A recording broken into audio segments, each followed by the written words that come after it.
game time. Game time. Game time. We winning, we winning, we winning, we winning. It's game time. Game time. We all love Grant. Grant's so good at fantasy. I want him to win every year. Okay. Everyone loves Grant. I don't even put this in. Now you have a championship, and we all hate you. Just kidding. We love you, Grant. Welcome back to the Gametime Greatness podcast. I'm your host, Brandon Scott, along with my co-host, Ethan Wright. former GT5 champion. Congrats, sir. Okay, a couple quick announcements before we get into the meat of our video. We're going to go over a few stats that Ethan came up with. We're going to go over some rivalry week history and some stats on the poll that we took earlier on who's a better fantasy player and who do you want to win. And lastly, we'll give me and Ethan's picks for the week because everyone likes listening to if they think you're going to win or lose, you want to prove that person wrong or right. So, first off, quick announcement. Congrats to Jake on joining the 200-point club. I was very sad I did not. Points. I was very sad I did not also join the club. With Will Fuller putting up 0, putting up. Projections were teetering on 200 most of the day. Okay, and then we're starting a new club for starting a player who drops a goose egg or negative points, and we actually have a surprising amount of people in the club. Starting with myself, Will Fuller, week 2, he got 0. And I actually won the game, so I'm actually going to differentiate. If you can win with a goose egg, that's even more impressive. Jake is another one, dropping 200, had James White, who... Pretty impressive to drop 200 down a man. Technically, he had James White in, but he took him out, so James White didn't We're get going to 0. count this in because James White is the reason that there is a blank spot. Correct. An unfortunate And then scenario happened. with 2 L's, Jarvis and Michael joined the club with Anthony Miller getting 0, Benny Snell getting negative 0.9. Did you know Benny Snell is the best running back in the SEC? Jake is going to be raging, right? Listening to you say that. And lastly, we have Noah, which is Minnesota defense in week 1, but that doesn't really count. It's a defense. You just got to be better than that. You got to know what happened in the offseason and not be a poor manager. All right, so moving on to our stats for this week. Most of these stats are going to be for the first 2 weeks overall, and then how our teams have been doing. So first off, Jake's team, we already talked about, hit 200 points this week. A big achievement for his squad, and a big reason why is he scored 14 touchdowns on his team this week. The all-time league record for touchdowns in a week is 15. Jake just missed tying that record. However, if he can keep it up, he's on pace to break the weekly average record of 7.18 touchdowns per week. Currently, he's at 10.5, crushing the record. There is no way you can screw this up, Jake. You're winning the league. Your prediction is coming true. There's absolutely nothing that can go wrong. And I will say, Jake actually did mention in our group chat that he's like, I'm getting really lucky this week when it comes to touchdowns. So maybe if you get some yards, that would help your floor a little bit. I'm going to go ahead and read off 2 more stats that Ethan came up with all these stats, by the way. What a beast. Wanted to do the podcast and decided that. That's what happens when you use such a killer platform such as Sleeper. Shout out. So our second stat is that Grant's week 2 comeback victory over Colin was the first and only game this season that has been decided by a Monday night game. All the other games have been blowouts. The only other game within 15 points was Cole over Matt, and that was in week 1. Usually we can count on at least having some fun watching the trash teams that they put on Monday night, but pretty much didn't matter. And really, we didn't think Grant even had a chance. It was kind of amazing that it did. And the Walrus put up about 8,000 points, and Henry Ruggs disappeared because he got overdrafted by about 10 rounds. The third stat we have is that 25 different players, have had 100 yards receiving in the game so far this year. Who are the only 2 players to have 100 yards in both games this year? And I'll let Ethan give the answer because he is very proud of this stat. Yes. Jake, you'll be happy to know that Calvin Ridley, with his 4 touchdowns, is one of the 2 players who had 100 yards receiving both weeks. The other, none of you will guess this, my boy Robbie Anderson, who has been a pain in my side, but a joy to have on my team every year. And this year, it's paying off. You're up next. All right. So our next stat is Noah's first 3 picks. We all know that Noah went wide receiver, wide receiver, wide receiver. A strategy made famous by yours truly, 0RB. I came up with that, founded the name myself. So Noah tried to take after my footsteps there, tried to win a championship, and week 1 looked like it was paying off.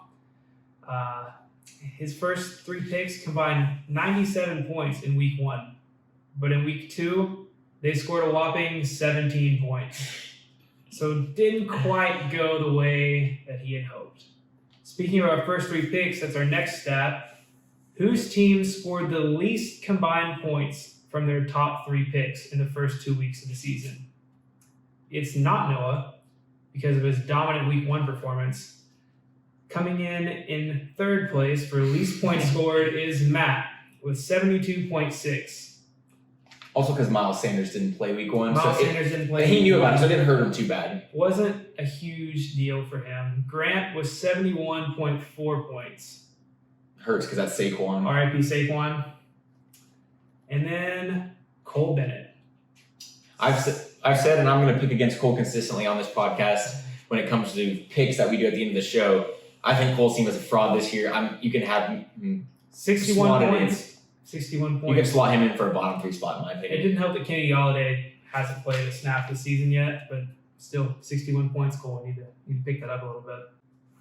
Set rivalry week began in Gametime Greatness Season 3. However, it was put at week 1. And I'm not sure exactly how that happened, if I just saw me and Cece playing each other and Jake and Holmes and declared it was rivalry week, because I don't think we made a schedule back then.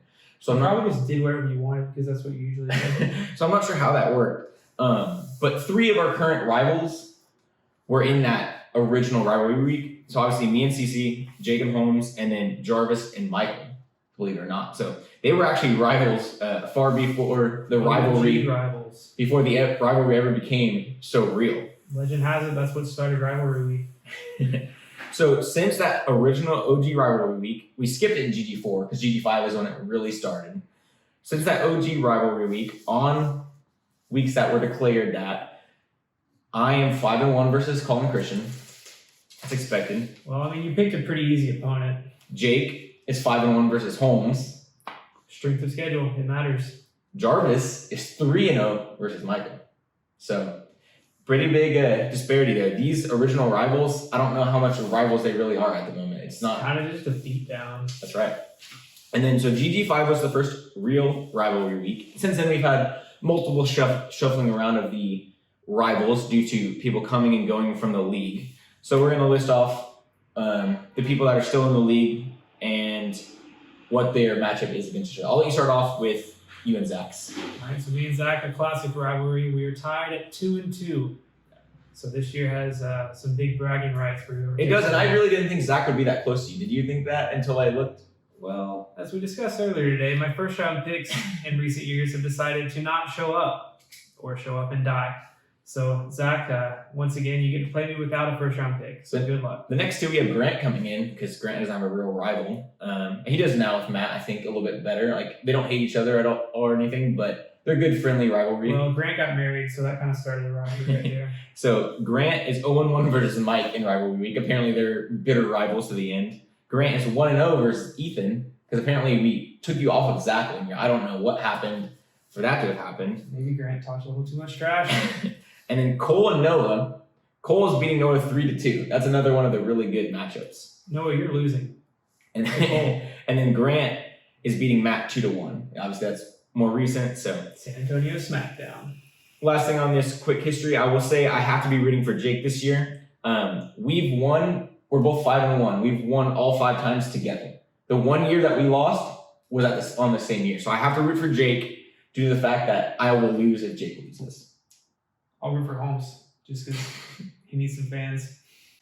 Now it's time for one of the moments you've all been waiting for since the poll got sent out. We are going to share some of the poll results. First, I have to say there were 14 responses total.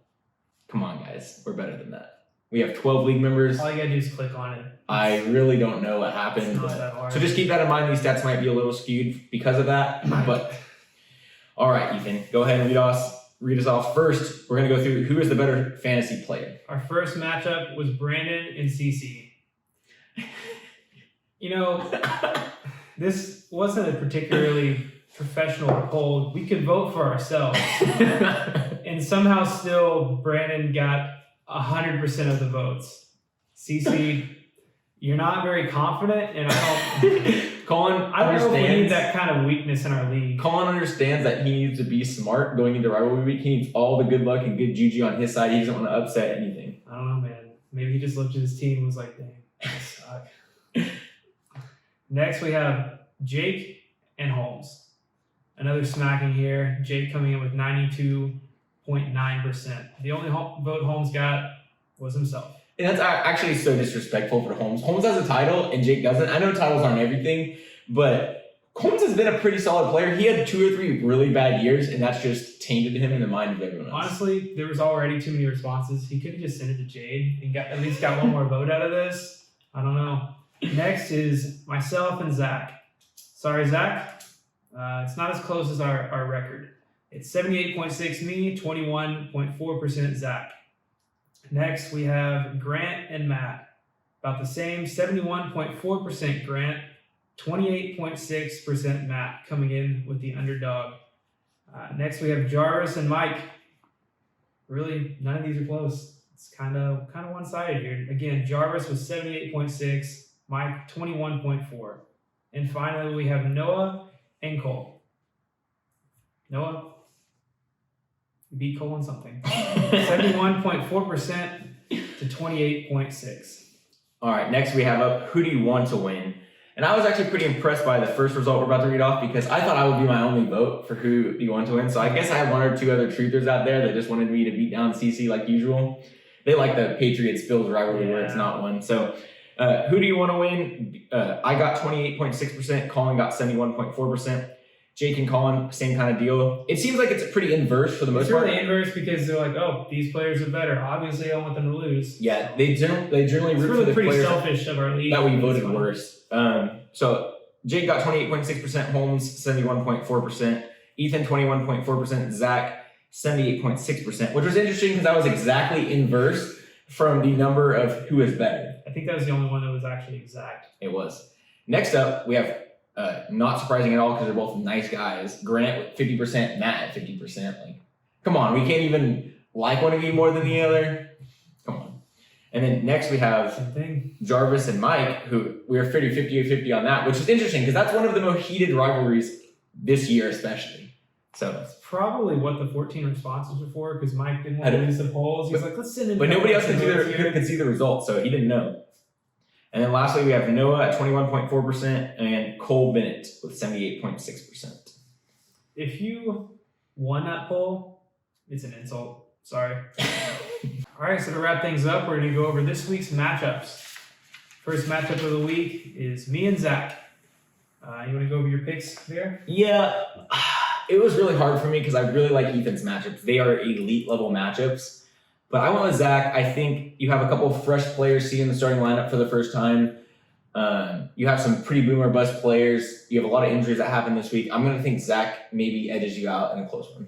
Yeah, it's going to be close. I'm down my first round pick, and it doesn't look like Kittle's going to be playing either. So, Zach, if you beat me, it's because I'm lacking 2 of my first picks. That being said, I'm going to go with myself. We've got some great high upside matchups coming through, so that might help me out a little bit. Our next matchup is CC and Brandon. Of course, I went with myself.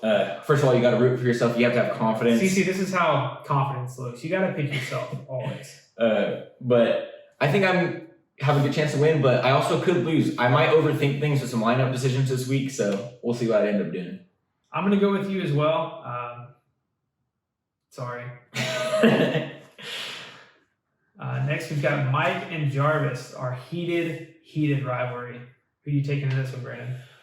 I have to go Jarvis. I just think Mike's team has been decimated by injuries. I think he tried to hit up the waiver wire this week to help him a little bit, but I think that's going to help him break 100, not help him win the game. Yeah, I'm going to go with Jarvis as well. I really like seeing Mike utilize the waiver wire, something that maybe he could teach his rival how to do. Since, historically, Jarvis has kind of struggled in that area, but this year, I actually thought both teams had a great draft. Jarvis has just worked out a lot better than Mike's did. Mike also has Michael Thomas on injury, and he also had changes a lot of Cortland things. Sutton out for the year. So he's lost his top 2 receivers, so I'm going to go with Jarvis on this one. Next, we've got Grant and Matt. I put Matt, and I don't really remember why. I think it's probably because Grant lost Saquon. Looking at the matchups, I think it's not outrageous to think Grant wins. I just think he was lucky to squeak out the win last week, and so I think he goes 1-2. Did we pick the same one every time? No. All right. Well, I'm going to go with Matt, following Brandon's lead again here. He's just got 3 stud running backs, and I think that's going to be hard for Grant to keep up with. Grant's got a little more waiver wire action in his starting roster at this time, I think, so I'm going to go with Matt on this one. Great minds think alike. Yep. Except for on this last matchup. Well, we got 2 more. Oh. Saving the best for last. So coming up next, we have Holmes and Jake. Well, I picked Holmes, and we both noticed when we were looking through the matchup that Jake is missing 2 players. Oh, So yep. Automatic L for Jake right there. You already pulled that off once last week, not starting a player. Looking at the matchups, I think Jake has a really good chance to win, but with that crazy week he had last week, I'm expecting some touchdown regression. So. And it doesn't really seem like he's trying to keep up with his team a lot.